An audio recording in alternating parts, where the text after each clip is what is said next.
শুরুতে জানিয়ে দেব হামাসের সঙ্গে ইসরায়েলের বোঝাপড়ার ইঙ্গিত, আসছে যুদ্ধবিরতির সম্ভাবনা। এছাড়া রয়েছে জাপানে কয়েক ডজন নতুন যুদ্ধবিমান পাঠাচ্ছে যুক্তরাষ্ট্র। জানিয়ে দেব হিজবুল্লাহর মুহুর্মুহুর রকেট হামলায় ইসরায়েলি শীর্ষ কর্মকর্তা নিহত। এদিকে 7 দশক পর ফিলিস্তিনপন্থী আদনানের কাছে আসন হারল লেবার পার্টি। সর্বশেষ জানিয়ে দিব পদত্যাগের ঘোষণা দিলেন প্রধানমন্ত্রী ঋষি সুনাক। হামাসের সঙ্গে ইসরায়েলের বোঝাপড়ার ইঙ্গিত। ইসরায়েল ও হামাসের মধ্যে পণবন্দীদের মুক্তির লক্ষ্যে বোঝাপড়ার ইঙ্গিত দিয়েছেন নাম প্রকাশ্যে অনিচ্ছুক এক মার্কিন কর্মকর্তা। 2023 সালের 7 অক্টোবর হামাসের ব্যাপক হত্যালীয় 1190 জন হত্যা হয়েছিল। এছাড়া 251 জন মানুষকে পণবন্দী হিসেবে তারা গাজায় নিয়ে গিয়েছিল। এরপর থেকে ইসরায়েল গাজায় সামরিক অভিযান চালিয়ে যাচ্ছে। তার ফলে এখনও অন্তত কমপক্ষে 38,000 মানুষ প্রাণ হারিয়েছেন। খবরে বলা হয়েছে পণবন্দীকে ফিরিয়ে আনা সম্ভব হয়েছে। অনেকেই বন্দি দশায় প্রাণ হারিয়েছেন। এখনও 116 জন গাজায় আটক রয়েছে বলে ধারণা করা হয়। যদিও তাদের মধ্যে সবাই জীবিত কিনা সেই বিষয়ে সন্দেহ রয়েছে। আন্তর্জাতিক মধ্যস্থতায় অবশিষ্ট পণবন্দীদের মুক্তি ও অস্ত্রবিরতির একাধিক প্রচেষ্টা এখন পর্যন্ত সফল হয়নি। মার্কিন প্রশাসন এবার পণবন্দীদের মুক্তির প্রশ্নে হামাস ও ইসরায়েলের মধ্যে বোঝাপড়া আশা করছে। নাম প্রকাশে অনিচ্ছুক এক মার্কিন কর্মকর্তা ইসরায়েল ও হামাসের মধ্যে বোঝাপড়ার দাবি করছেন। তবে তার মতে সেই পরিকল্পনা কার্যকর করার ক্ষেত্রে কিছু বিষয় এখনও সমঝোতা হয়নি। ফলে আগামী কয়েকদিনের চূড়ান্ত সাফল্যের আশা নেই। বৃহস্পতিবার ইসরায়েলের প্রধানমন্ত্রী বেনিয়ামিন নেতানিয়াহু টেলিফোনে মার্কিন প্রেসিডেন্ট জো বাইডেনের সঙ্গে টেলিফোনে কথা বলেন। তিনি পণবন্দীদের মুক্তির লক্ষ্যে হামাসের সঙ্গে আলোচনা শুরু করার জন্য কাতারের রাজধানী দোহায় এক প্রতিনিধি দল পাঠানোর সিদ্ধান্তের কথা বলেন। সেই কর্মকর্তার মতে নেতানিয়াহু আবার সমালোচনা ও আলোচনার ছাড়পত্র দেওয়ায় বাইডেন সন্তুষ্টি প্রকাশ করেছেন। উল্লেখ্য, পরে জানা গেছে ইসরায়েলি বৈদেশিক গোয়েন্দা সংস্থা মোসাদের প্রধান ডেভিড বার্নোয়া স্বয়ং দোহায় যাচ্ছেন। শুক্রবারে সেই আলোচনা হওয়ার কথা রয়েছে। সংবাদ সংস্থা রয়টার্সের সূত্র অনুযায়ী তিনি কাতারের প্রধানমন্ত্রী শেখ মোহাম্মদ বিন আব্দুর রহমান আল থানির সঙ্গে সাক্ষাৎ করবেন। ইসরায়েলের প্রধানমন্ত্রী নেতানিয়াহু বৃহস্পতিবার রাতে মন্ত্রিসভার নিরাপত্তা বিষয়ক সদস্যদের সঙ্গে বৈঠক করেন। কাতার ও মিশরের মধ্যস্থতায় পাঠানো প্রস্তাব নিয়ে তাদের মধ্যে আলোচনা হয়। গাজায় ইসরায়েলি সামরিক অভিযান বন্ধ করে পণবন্দীদের মুক্তির লক্ষ্যে বোঝাপড়ার জন্য দেশে বিদেশে প্রবল চাপের মুখে রয়েছে নেতানিয়াহু সরকার। তবে তার জোট সরকারের উগ্র ধর্মীয় ও জাতীয়তাবাদী শরিকরা হামাসের সঙ্গে আশপাশের ঘোর বিরোধিতা করে আসছে। এদিকে জাপানে কয়েক ডজন নতুন সামরিক যুদ্ধবিমান পাঠাচ্ছে যুক্তরাষ্ট্র। মার্কিন সামরিক বাহিনী জাপানে কয়েক ডজন নতুন যুদ্ধবিমান পাঠাচ্ছে। এক সংবাদ বিজ্ঞপ্তিতে পেন্টাগন জানিয়েছে যৌথ বাহিনীর জন্য $10 বিলিয়ন উন্নতিকরণের অংশ হিসেবে এই যুদ্ধবিমান পাঠানো হচ্ছে। আগামী কয়েক বছরের এই প্রচেষ্টা যুদ্ধবিমান পাঠানো চলমান থাকবে।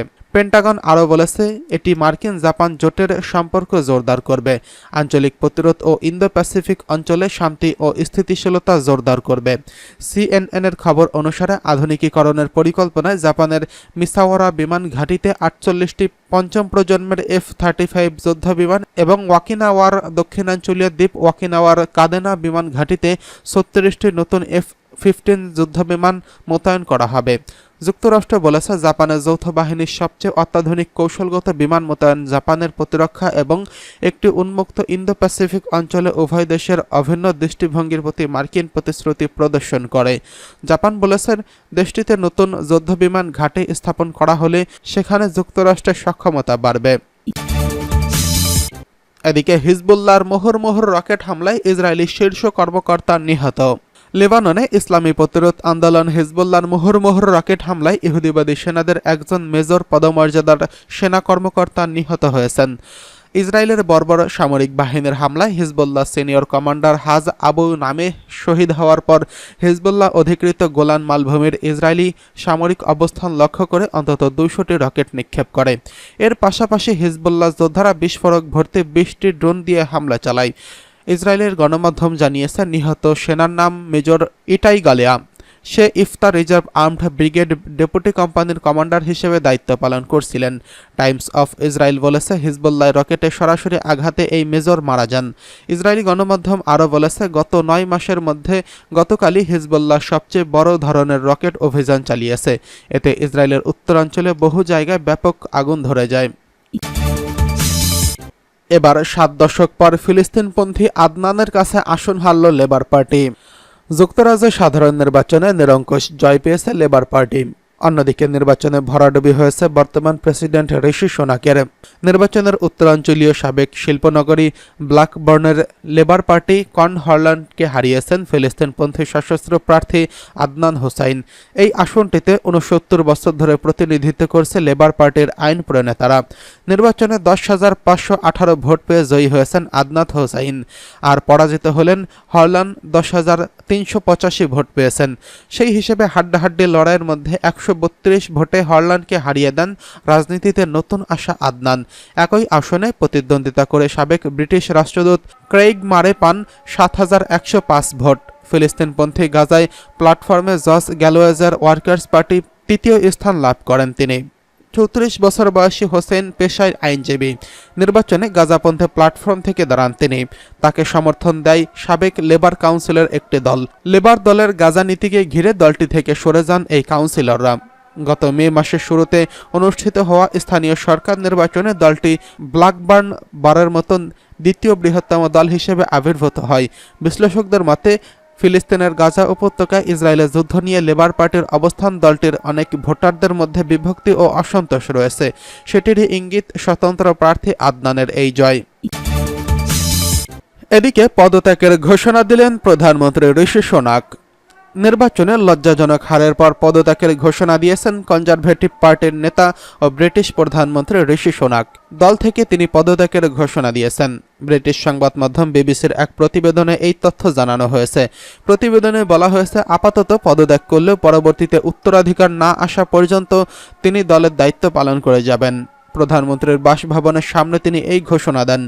এর আগে নির্বাচনে নিজের পরাজয় স্বীকার করে নেন ঋষি সোনাক। তিনি ফলাফলের দুঃখ প্রকাশ করে দায় নিজের কাঁধে নিয়ে বলেন, এখানে অনেক কিছু শেখার আছে।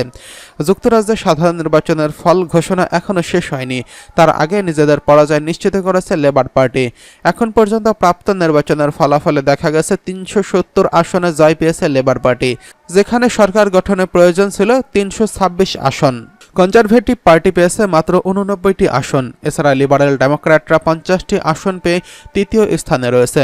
এর বাইরে স্কটিশ ন্যাশনাল পার্টি এবং ইউএসএফ 6টি করে আসনে জয়লাভ করেছে, আর অন্যান্যরা পেয়েছেন 22টি আসন।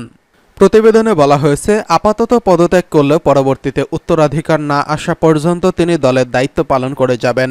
প্রধানমন্ত্রীর বাসভবনের সামনে তিনি এই ঘোষণা দেন।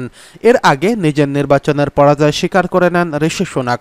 তিনি ফলাফলে দুঃখ প্রকাশ করে দায় নিজের কাঁধে নিয়ে বলেন, এখানে অনেক কিছু শেখার আছে।